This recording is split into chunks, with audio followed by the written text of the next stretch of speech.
একটা হৃদয় বিদারক ঘটনার কথা আজকে বলবো। অফিসে বসে কাজ করছিলাম, আমার সহ সম্পাদক শাহাদত হোসেন লিটন ভাই হঠাৎ করে খবর পেলেন যে তার এক আত্মীয় মারা গিয়েছে এবং সেটা অত্যন্ত দুঃখজনক উপায়ে মারা গিয়েছে।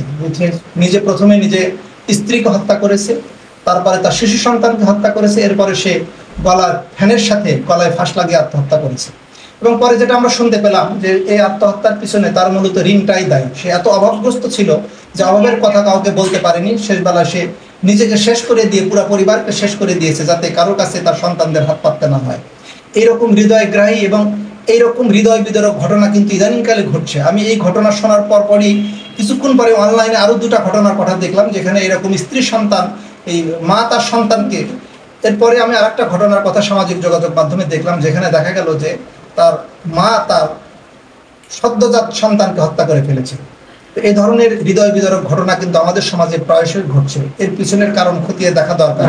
সমাজ বিজ্ঞানীদের এগিয়ে আসতে হবে, কারণ আমাদের দেশে সমাজকর্মের বা সমাজ বিজ্ঞানী যারা আছেন বা সমাজকর্ম নিয়ে যারা কাজ করেন, সামাজিক সচেতনতার জন্য যারা মূলত গবেষণা করেন, তাদেরকে এগিয়ে আসতে হবে বিষয়গুলো উদ্ঘাটন করার জন্য। কারণ আমরা যদি এই ধরনের ঘটনা বারবার ঘটতে থাকে এবং এটার থেকে আমরা শিক্ষা নিয়ে পুনরায় এটা রিলিভ করার চেষ্টা না করি, তাহলে সমাজে ধরনের ঘটনা বেড়ে যাবে। কারণ এটা এক ধরনের প্রবণতা। এই প্রবণতা যদি একবার বেড়ে যেতে থাকে তাহলে প্রায়শই এই ধরনের ঘটনা আমরা দেখতে পাবো। এই সাইকোলজিক্যাল প্রবলেমগুলো নিয়ে ট্রিটমেন্ট খুবই প্রয়োজন এবং এই ট্রিটমেন্টটার সবচেয়ে উপযোগী চিকিৎসক হলেন সমাজকর্মীরা।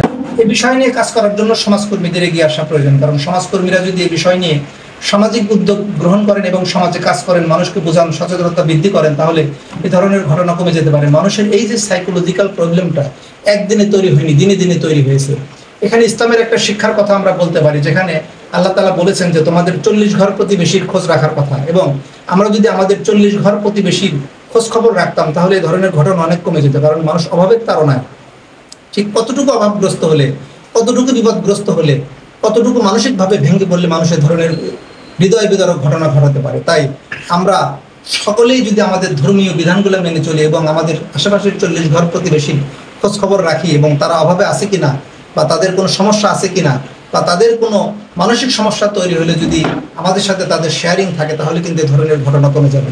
আজকের এই ঘটনা সত্যি হৃদয়ে খুব নাড়া দিয়েছে। মানুষ ঠিক কতটুকু কষ্টে পড়লে, কতটুকু অভাবগ্রস্ত হলে এই ধরনের ঘটনা ঘটাতে পারে। তাই আমি বলি কি, যে যারা সমাজে বসবাস করি তারা সহ যারা একই পরিবারভুক্ত হয়ে বসবাস করি, স্বামী স্ত্রী অথবা আত্মীয় স্বজন, সন্তান সন্ততি, বাবা মা, সকলের সাথে একটা হৃদয়ের কঠিন বন্ধন থাকা উচিত, যেখানে কোনো সমস্যায় পড়লে একে অপরের সাথে শেয়ারিং থাকবে এবং এই শেয়ারিংটা যত বেশি হবে তত আমাদের সাইকোলজিক্যাল প্রবলেমটা কমে যাবে।